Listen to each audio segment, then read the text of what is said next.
February. Yes. Yes. Anybody have any questions, corrections, additions? All right, well, we're gonna let them minutes stand approved as presented. Now, since you're up at the computer, do you want to do the roll?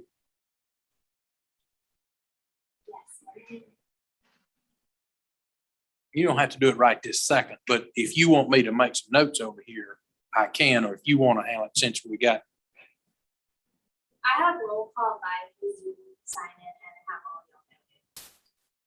All right, well, we'll call that good then. Old business, I do not have a report on the Pat Bailey plaque. That will happen, but won't happen tonight. I'm going to interject here, since we've got some new members, if you guys would just take a second and introduce yourself. Now that we're kind of sitting here, we've clearly been introduced, but it was on the computer. So if you. Okay, Lisa Bullard. Just joined about a year ago. I'm gonna pause Well- 1 second so that I can get this mic. Can we pass it around as people are talking? So I'm gonna start with you, actually. We'll come back to you. My name's Emily White. I live in the southern part of the county, and I was just put on the board on the last meeting. So in February. So I'm really new. Welcome. And for everyone joining virtually, if you have any issues hearing, shout out, write a note in the chat, and I'll work on it. Catherine Newland Hadley, and I've been a member a year and a half or two, I guess.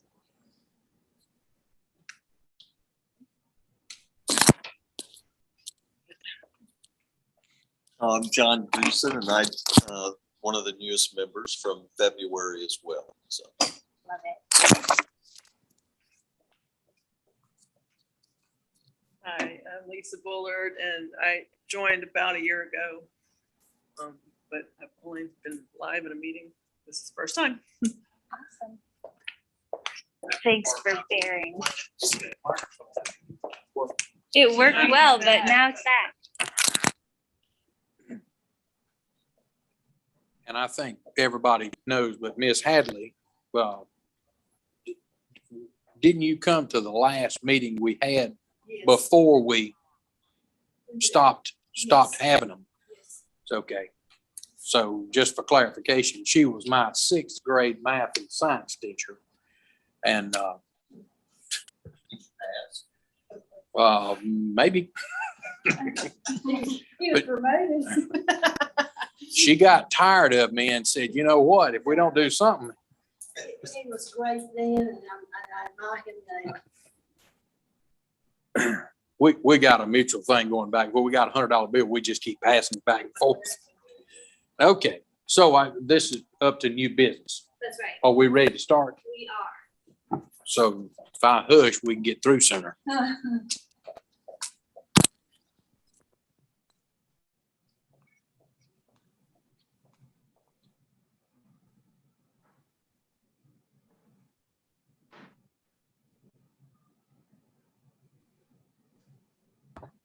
Okay, so we are on to new business, and the new business, we wanted to gather you all together since it's been since February, since we were able to meet. And I did share by email previously that we're doing the annual training. This is the time that the State Historic Preservation Office releases trainings that previously were in person. This year and last, they're both being offered virtually. So this meeting is geared towards gathering everyone around one of those trainings. It's video training number 2. And I'm gonna check one thing. Great. And then I'm gonna get onto the video for you guys.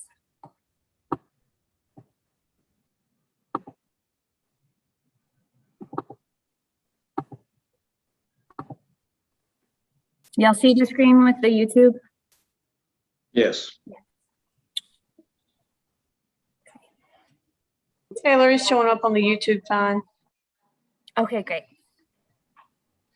Hopefully we didn't start before you started streaming, Tanya. No, I had it straight before Rodney started. Okay, great.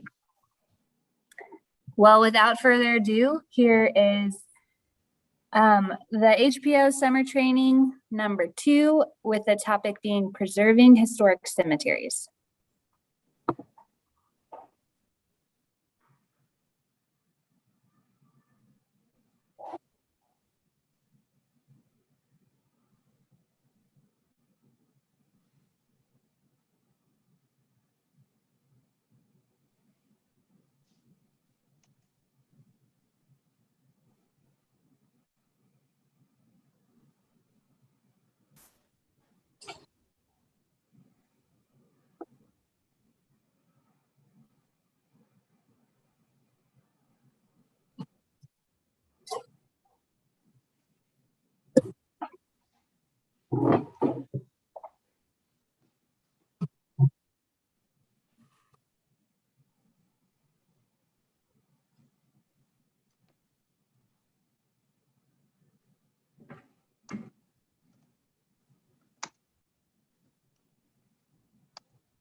I'm going to pause because they're having issues on audio.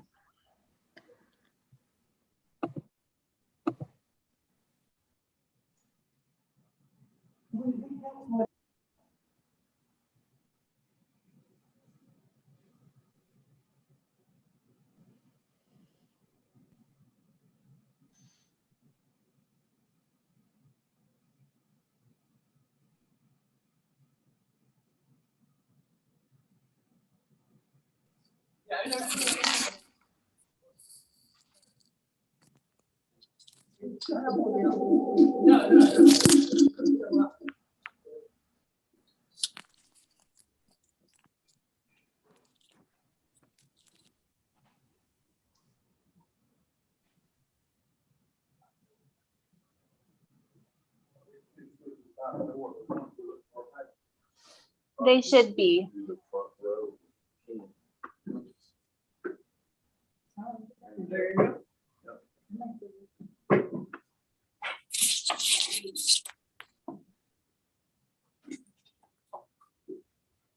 Recipe for that.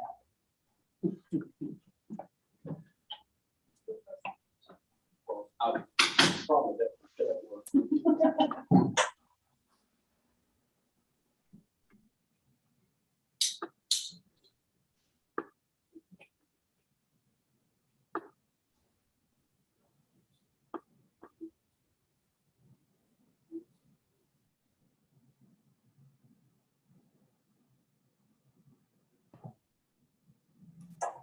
Okay, I'm going to press play. That should make the difference. One moment. You can still see the video, right? Yes. Network, national parks, and historical societies, university archaeology labs, and field schools. My name is Christy Are you receiving sound now? I can't hear it. No. Brantley, and I'm the local government coordinator. If you have any questions or would like additional information regarding today's session, please feel free to email me. The screen with contact Okay, I got a nod from Chris. Can everyone else hear the video audio? I can hear it now. Yeah. Okay, great. information will be shown at the conclusion of this video.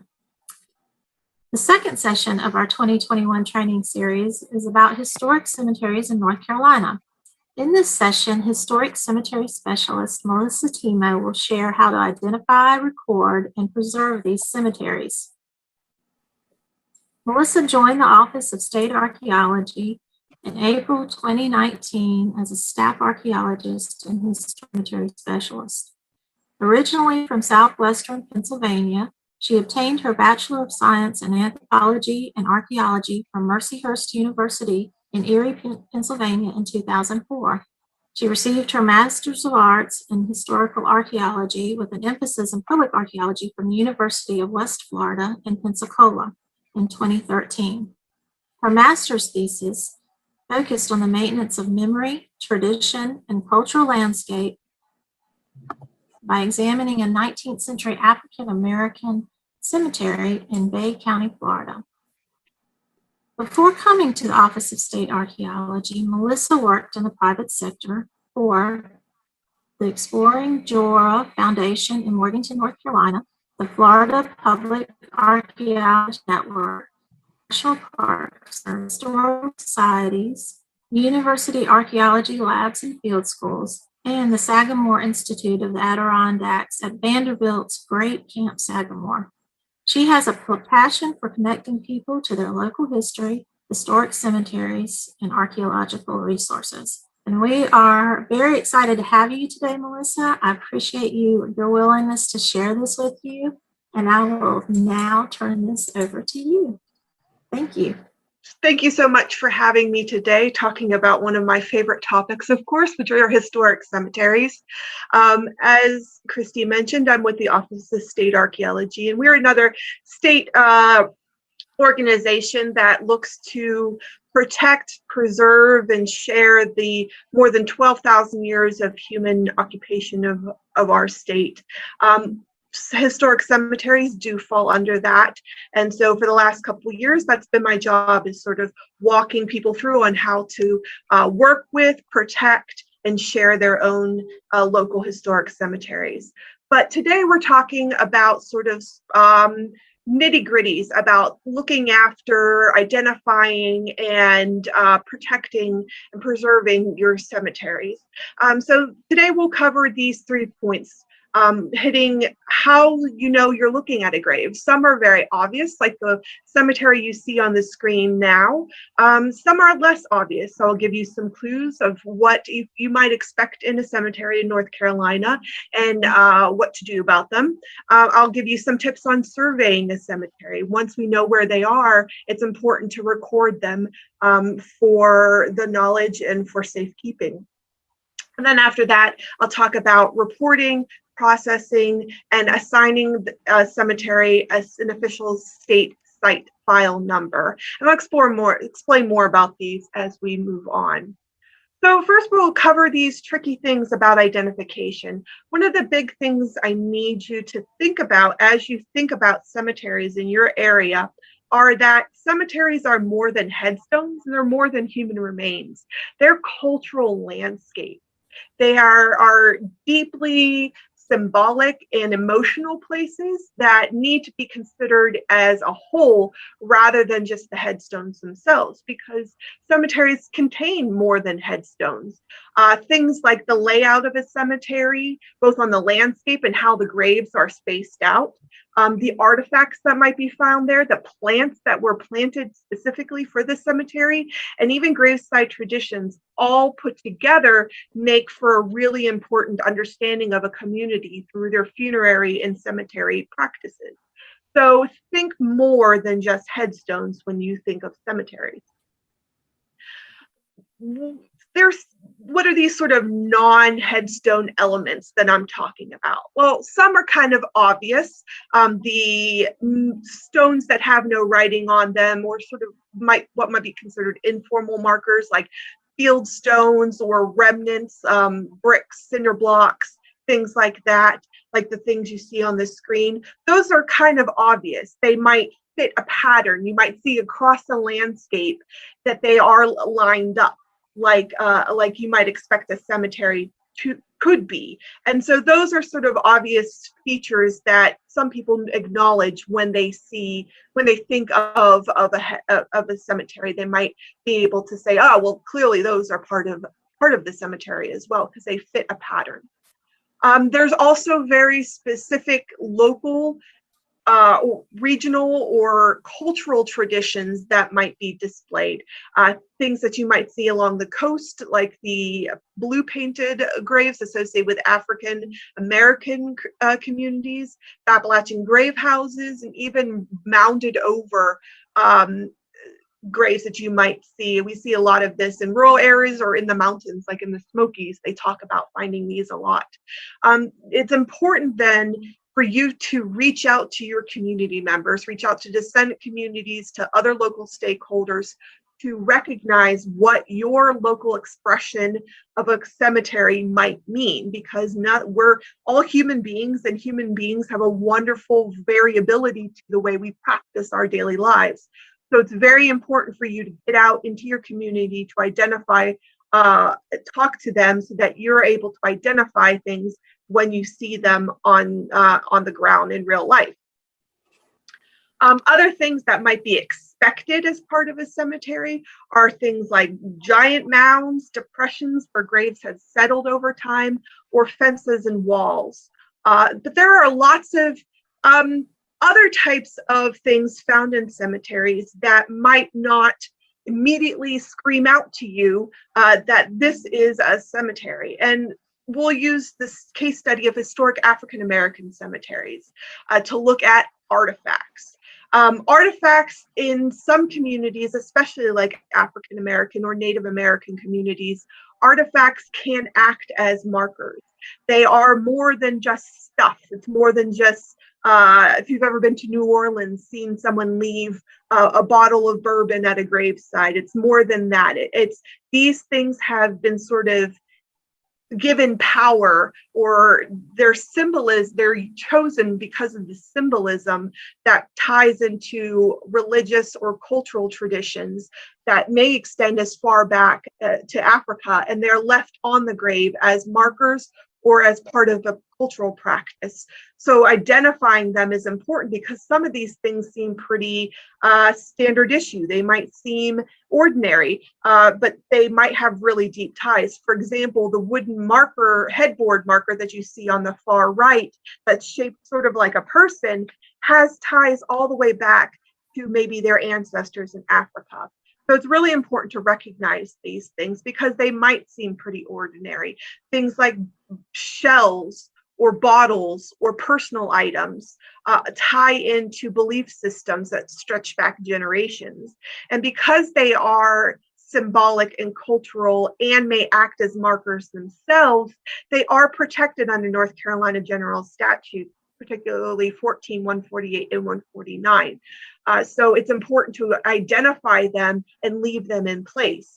But like I said, some of these things might seem pretty common. So if you're having trouble identifying, is this a graveside artifact, or is this debris, somebody dumping trash illegally in a cemetery, reach out to the Office of State Archaeology, and we're very happy to help you look at your artifacts in their context to determine if your cleanup can go ahead and pick those up, or if they need to be left behind because they are tied to the cemetery as cemetery features. Conversely, because of the nature of some communities like African American and Native American communities, cultural expressions have been repressed. They have been pushed down and forbidden in some cases. So you might also see cemeteries that are devoid of any identifiable feature. But you can still see in this cemetery from Asheville, the fieldstones popping up. So what's very important in cemeteries is to be aware, pay very close attention, and always think twice about what you're seeing on the ground, because things can be more than what meets the eye. Plants are another thing that are something that you should look out for. Some of them are just traditionally maybe associated with cemeteries in general, like periwinkle. Some might help you identify where a grave is. If there's variation in grass cover, for example, where water is settling differently because there's a grave shaft, that might help you identify where unmarked graves are, like the picture in the bottom right. Others are left at the graveside as memorials or maybe as markers themselves. And these can range anything from flowers like lilies and roses and daffodils to yucca and boxwoods and even trees.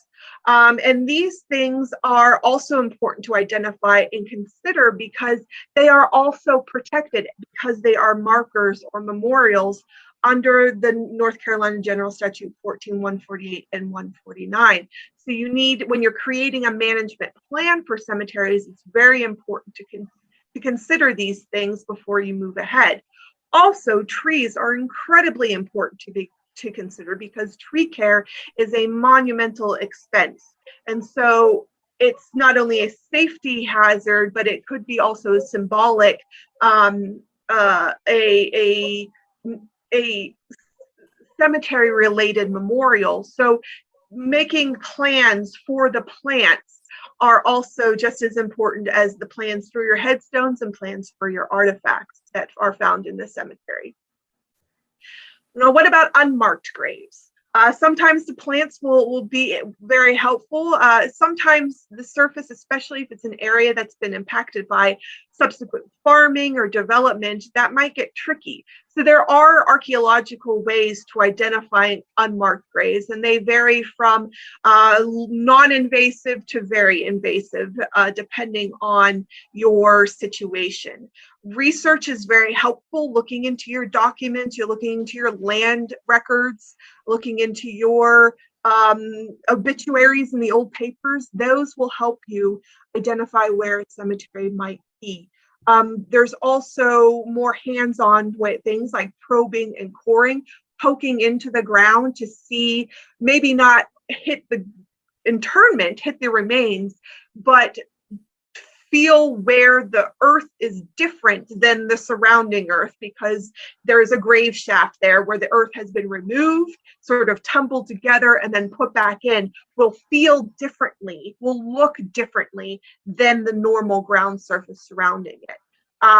Those are a little bit more invasive because while some graves might start 6 feet under because of erosion or plowing or any number of things, the grave might be fairly close under the surface. So it's important to get a trained professional to do that. Even more so if you move on to remote sensing. The most common remote sensing known by the public is ground penetrating radar, which you can see on the right there. There are many other styles of remote sensing, sending any type of pulses onto the ground. As you can see, the picture on the left, these are very non-invasive, but they also require professional. And the Office of State Archaeology strongly recommends that you hire an archaeological team to complete these work.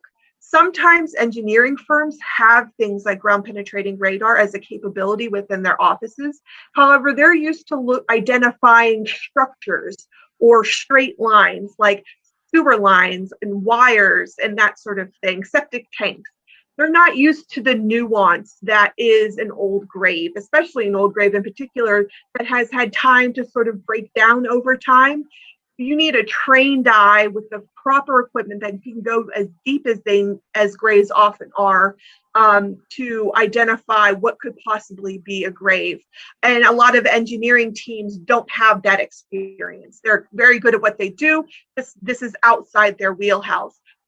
Contact my office and we have a list of professionals who operate in North Carolina if you're looking for an opportunity for ground penetrating radar.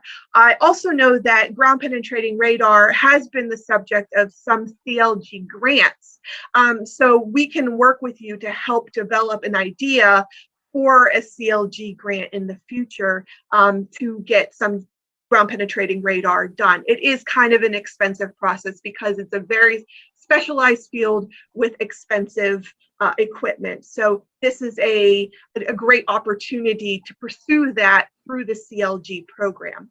The last one is excavation. And this is sort of last ditch because it's my position of myself and of my office that we would prefer people to be left as they are, as their kin left them. And excavation is usually only done as an emergency or last ditch effort because we don't want to impact the grave. But this too is the only way that you can be 100% certain who is in that grave. Well, mostly certain that someone is in that grave, because very rarely do you have nameplates on coffins. So the ground penetrating radar will tell you that it's likely a grave is there. The excavation might tell you some stats, like this is a male, this was an older man, and the artifacts associated with him put him as late 18th century. It may not give you a name, but it might be able to compare that data to a list of possible interments in the cemetery. But all of these things are helpful for identifying where they are, and we are more than happy to offer guidance through these processes if you choose to pursue them. Now that you know where it is and possibly where all these graves are, the next really important thing to do is survey and record the cemetery that you're seeing. Now, we'll start with stones because they're the most obvious thing to record in a cemetery, although we encourage you to record everything you see.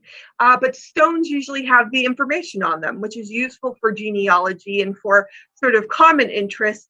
And so the problem with some stones, especially older stones, ones that are made of marble or maybe a local sandstone, they get tricky to read over time as wear happens. So it becomes difficult to write down what they say if you can't read them. So there's a lot of different techniques that people have used over time to make stones more readable. That could be rubbing chalk, or rubbing over, sort of doing a traditional rubbing, adding shaving foam, trying to clean the stone with power tools, power washers, bleach. I recommend you do none of the above. The stones have this sort of patina that's helping to protect them. So anything you do to the stone surface has a possibility of causing more degradation.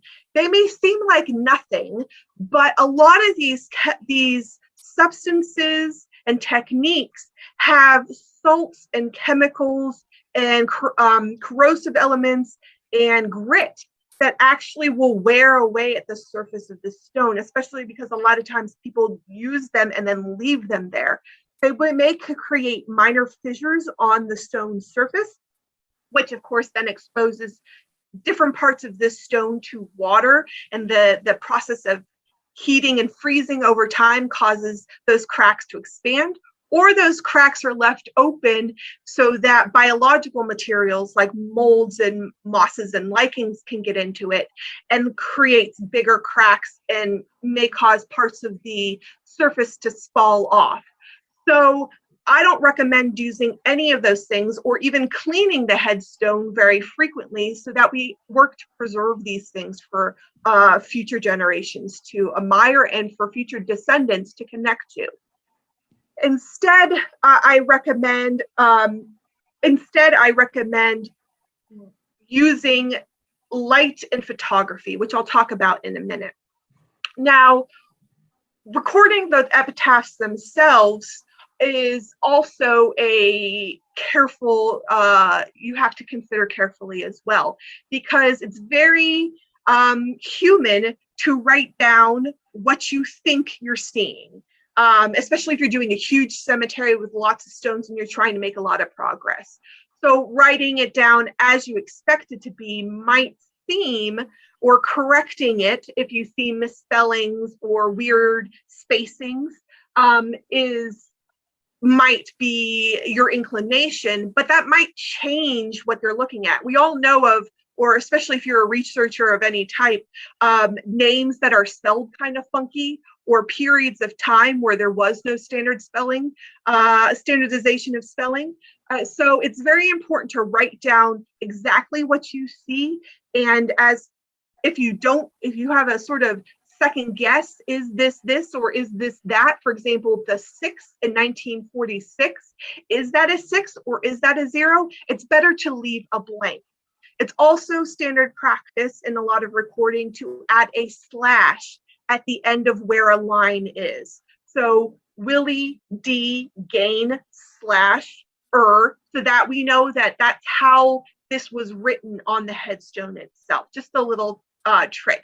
Also, if you're sort of confused, is that a 7 or is that a 9? Leave a blank, an underscore, so that no one, you don't put incorrect information out there. So if you are having trouble reading a stone, there are some tricks. Sometimes it's as good as getting a really high quality photograph and then playing around with light levels and colors in a basic photo editing software might make the inscription stand out more to you than it did with the human eye in person. For example, look how strongly these letters stand out. And that's because I took this photo in late afternoon where the light was reflecting sort of at a 45-degree angle. You could also use things like a flashlight or a mirror or a photographer's reflector to cast light in a different way so that it stands out in bigger relief.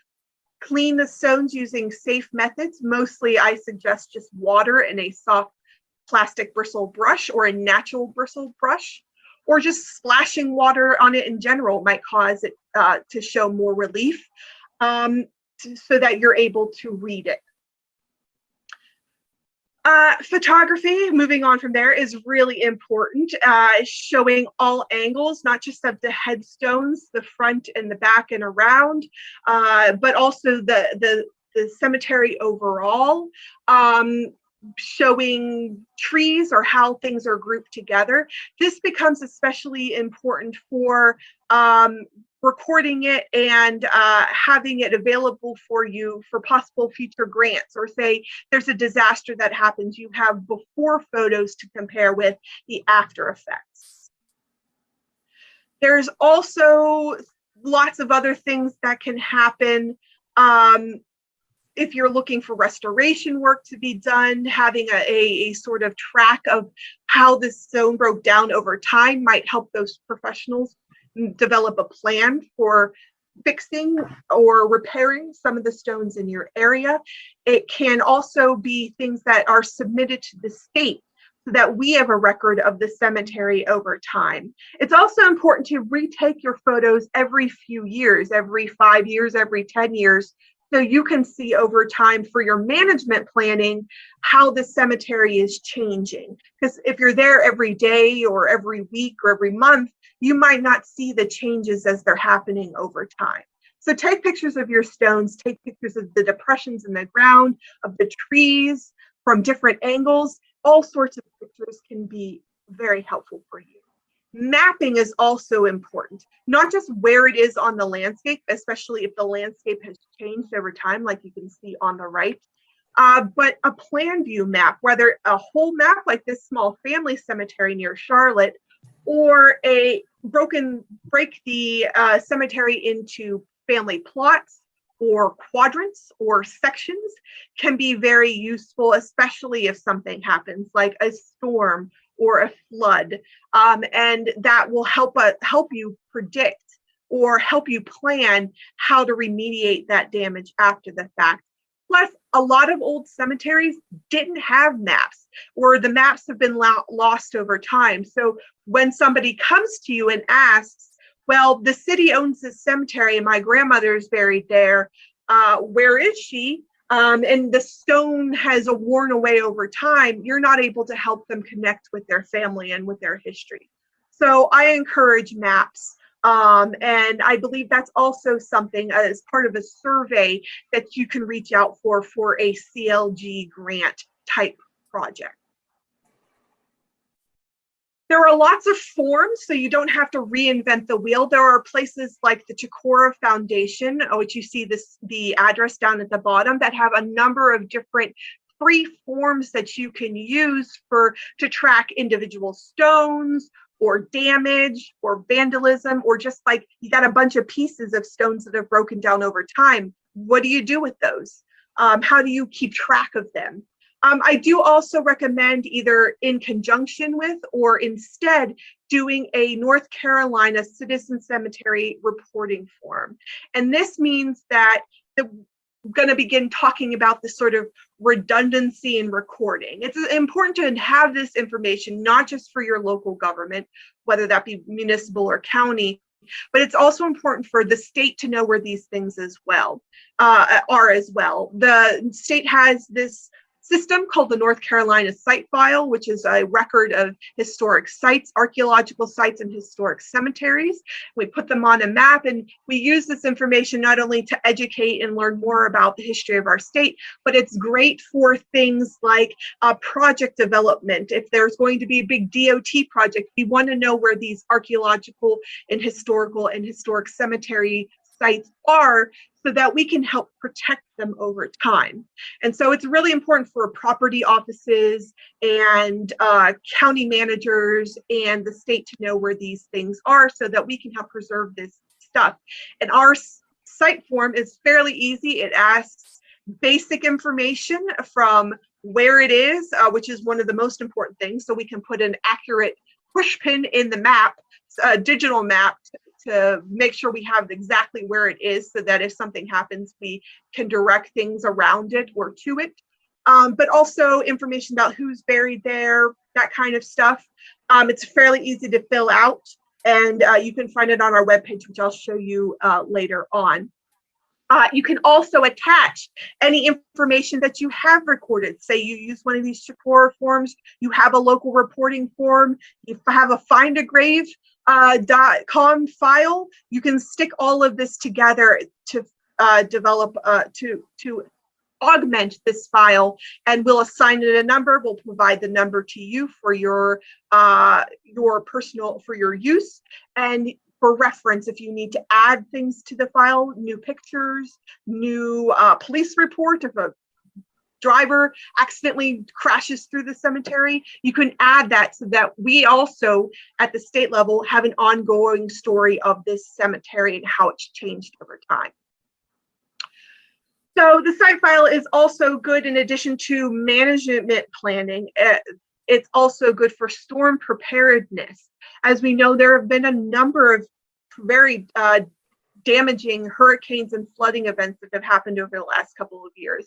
And making sure you get ahead of this by including a survey and recording plan in your efforts will help you get a jump in case something does happen. You can compare and contrast. You can say, well, we're having some water issues now. If there's a flood, this half of the cemetery is in bad luck. So it will help you make these plans as you get ready for these possible events.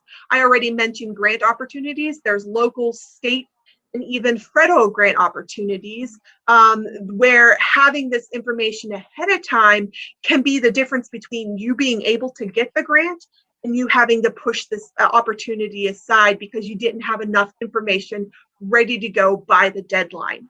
And so there are lots of things that you can prepare to get ready for this. The form, of course, maps, photos, and then we welcome any other records that you might have attached to that, whether those be land records or church records, oral histories from descendants or family members. All of those things are welcome in this file and can be added to at any time. So like I said, we have the basic information, as well as there's even a template that you can use for recording what type of headstones are in your cemetery as well. We even have a checklist of things that we welcome into the site file for your cemetery. The most important thing in addition to the form would be that locational information.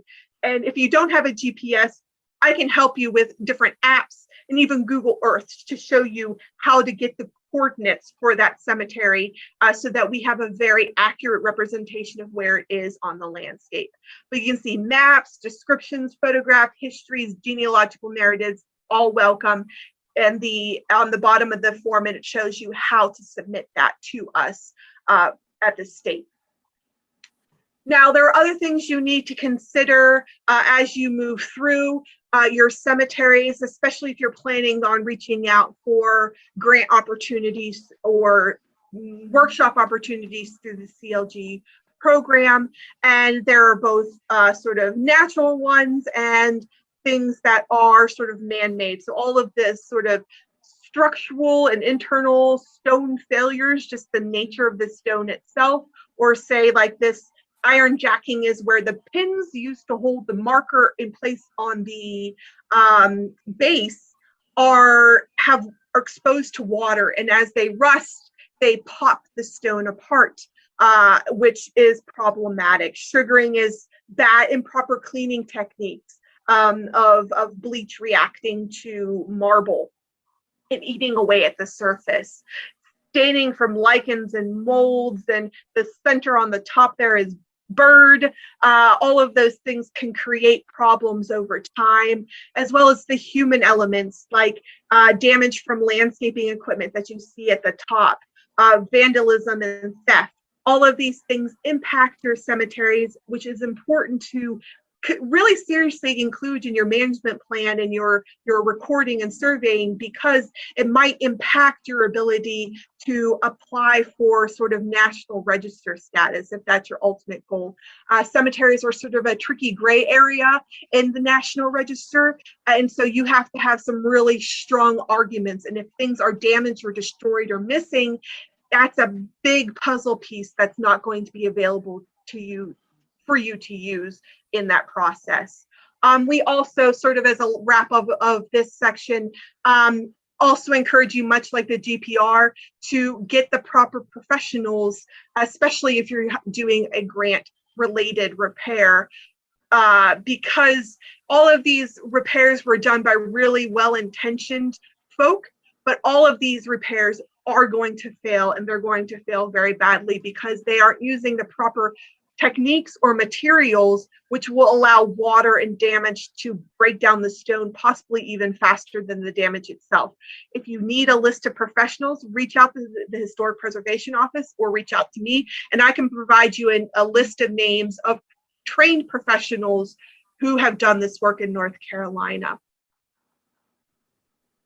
So some common questions I'm often asked in relation to cemeteries are, say we've got a cemetery on a private or publicly owned land and descendants want to get to it. What happens if they want to do there? Well, reasonable access is protected under North Carolina general statutes. 65101 and 65102 are where you find the information of reasonable access. They might not have free reign to wander all over the place, but you should prepare an access route and times to get through safe fences or through properties, so that if somebody approaches you to visit their loved ones, that's already in place. If you have questions about burial policies or selling plots of cemeteries, or the cemetery is less than 50 years old, that is not something that falls under the realm of the Historic Preservation or Office of State Archaeology.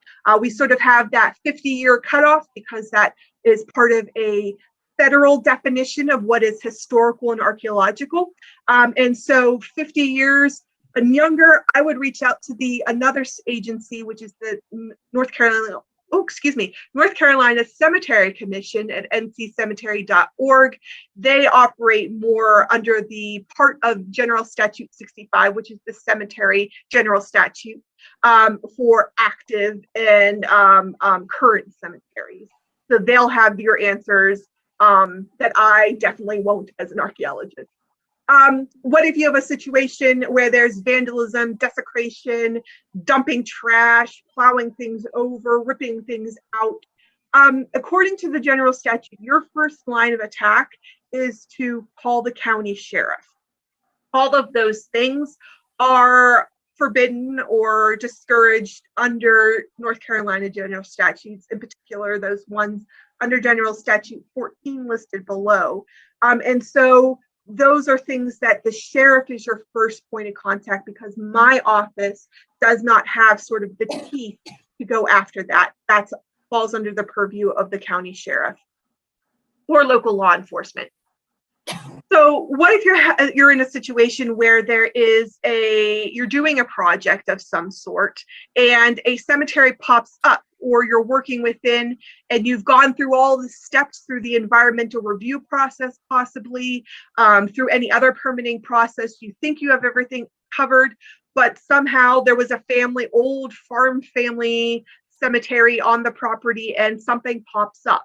What do you do? The first thing to do is stop all work immediately, all work in the area, because we have this situation now where there's a grave or human remains, but are we certain that it's an old farm family cemetery, or is this a crime scene? So the way the law is written under General Statute 7029 through I think 31, the first thing you must do is to contact the sheriff's office, who will then in turn contact the medical examiner, and they'll determine whether this is related to a criminal matter or if this is a historical matter. And from there, they will be the ones who reach out to the Office of State Archaeology.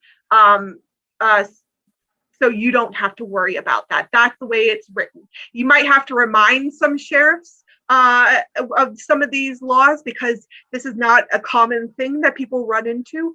But this is the what I need you to remember is to stop work immediately and contact the sheriff. From there, there will be determined a custodial issue of what is the plan, what to do with these sorts of things, especially if the project is going to be impacting the area and sewers going in or something like that, and the remains can't stay there.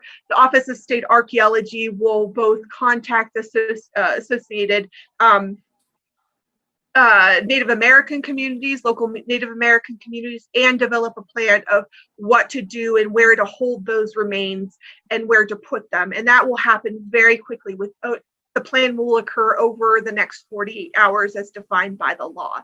So that's the general process, but the big things to take away is to stop work and to call the sheriff. Lots of resources available to you. The North Carolina Office of State Archaeology, we have a cemetery program webpage where you can find, connect with more of these laws, to links to the specific laws that you can read yourself and bring to your maybe local or county lawyers to figure out how to move forward.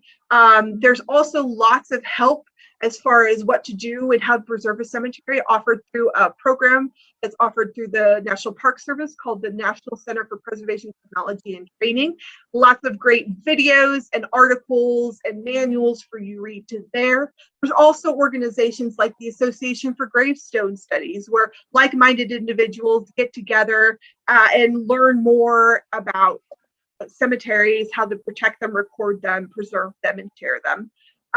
That's the Chicora.org is that website I had mentioned before. They're a contract firm that handles a lot of cemetery work, and that's where those free additional forms, recording forms, were that I mentioned before.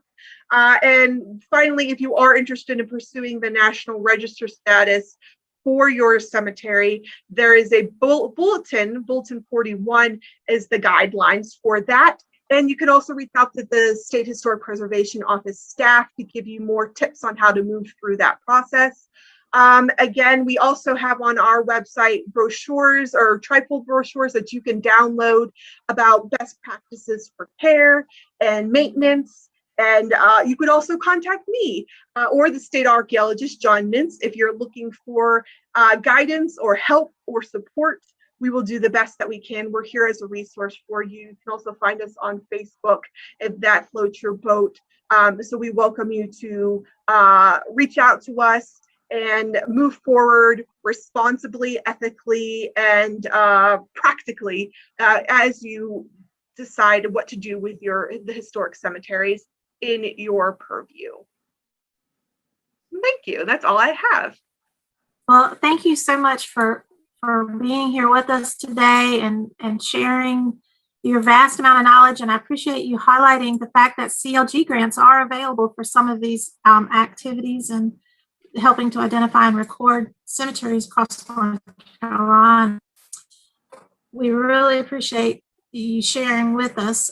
This concludes our second session of the 2021 CLG virtual training series. We plan to release a third session soon, and once it's uploaded to our YouTube channel, we will notify you through the North Carolina Preservation Listserv.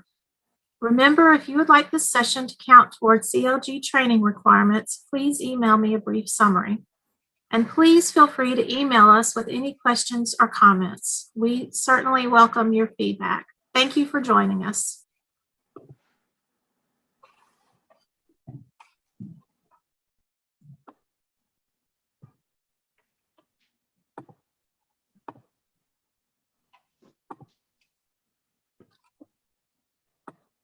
So that was the bulk of the meeting that we had for y'all. And as Christy noted, we are looking for summaries.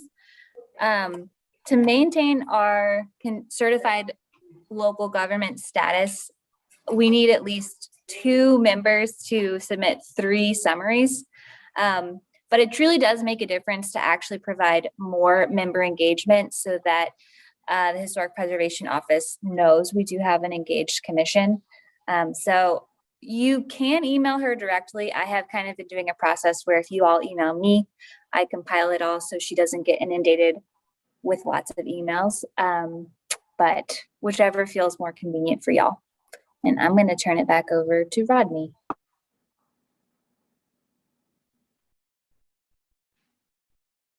Three different receptions. Yeah. So the technical requirement is that 2 members submit a total of 3 summaries. So different members can, like, at this time, something like that. We want the same members. So I want as many summaries as I can get from y'all.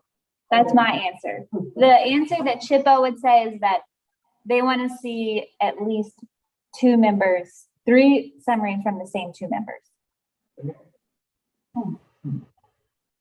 Is that right? So we have to go back. You remember that from previous years? Well, yeah, historically, these,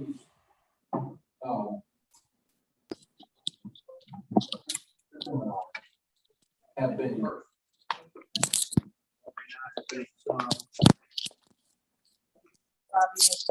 Robbie has been, Brian Dalton has been, I've been to, I think this is a number I learned in this Hadley class years ago, a blazillion. But if you go to a seminar, you make a physical presence, you get a credit. Right. And what the county needs is 2 people get 2 credits. So every year, Alamance County needs 4 credits to maintain its certified local government status.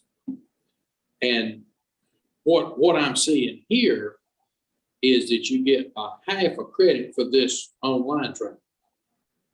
So I guess now the actual number is 3. Because if 2 people submit, that'd be a credit and a half times 2 would be 3 credits. Is my math right? Is that, in essence, am I summarizing? Yes. Okay.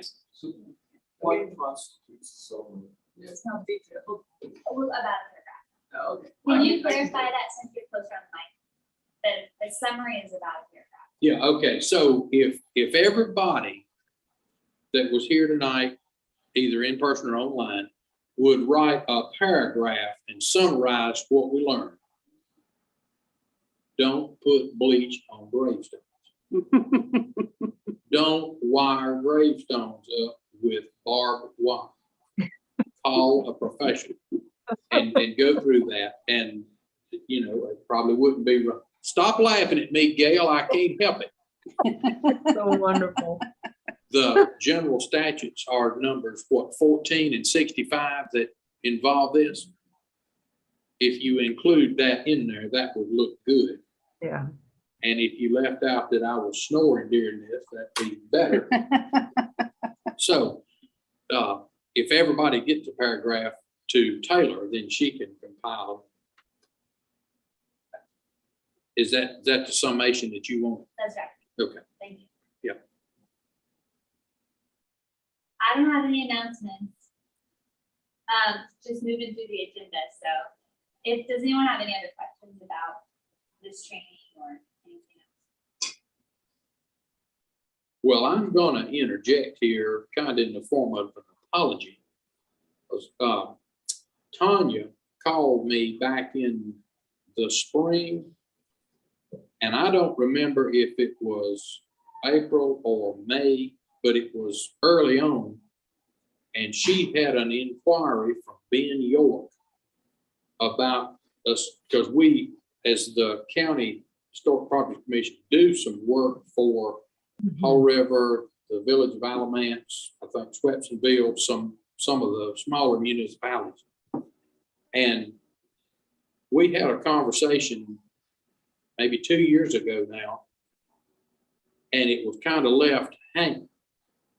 And he apparently reached out to her and said, can we get back together and pick this up? And she called me and I said, well, that's fine, set it up. And either the day before or the day of the meeting, he followed back up with this office and said, I'm not ready. So some of you will remember that we had a meeting scheduled, and almost at go time, it was canceled. And I just wanted to officially say that I had a role in that. She called me and I said, schedule a meeting and put whatever agenda together we need.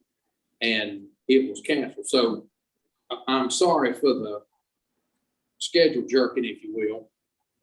And the last conversation we had, he's all of a sudden not got everything together to have a meeting. Is that your understanding also? Yeah, that's still the case. Okay, so when he gets his stuff together, then we'll have a meeting, we'll listen to it, make whatever recommendations we need to, and go from there. But I just wanted to officially say to everybody that I'm apologizing on behalf of the chair and the planning department that we're sorry for the not having a little more heads up, probably causing some folks to have to pass on dinner plans and then find themselves making a sandwich.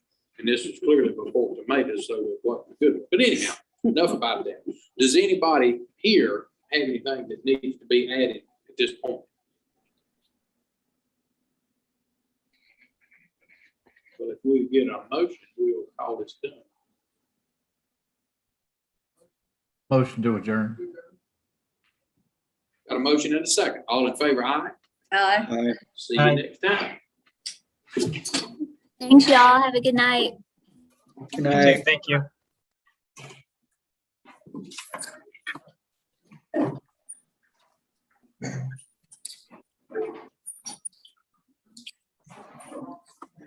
Thank you. Very good. Oh, well.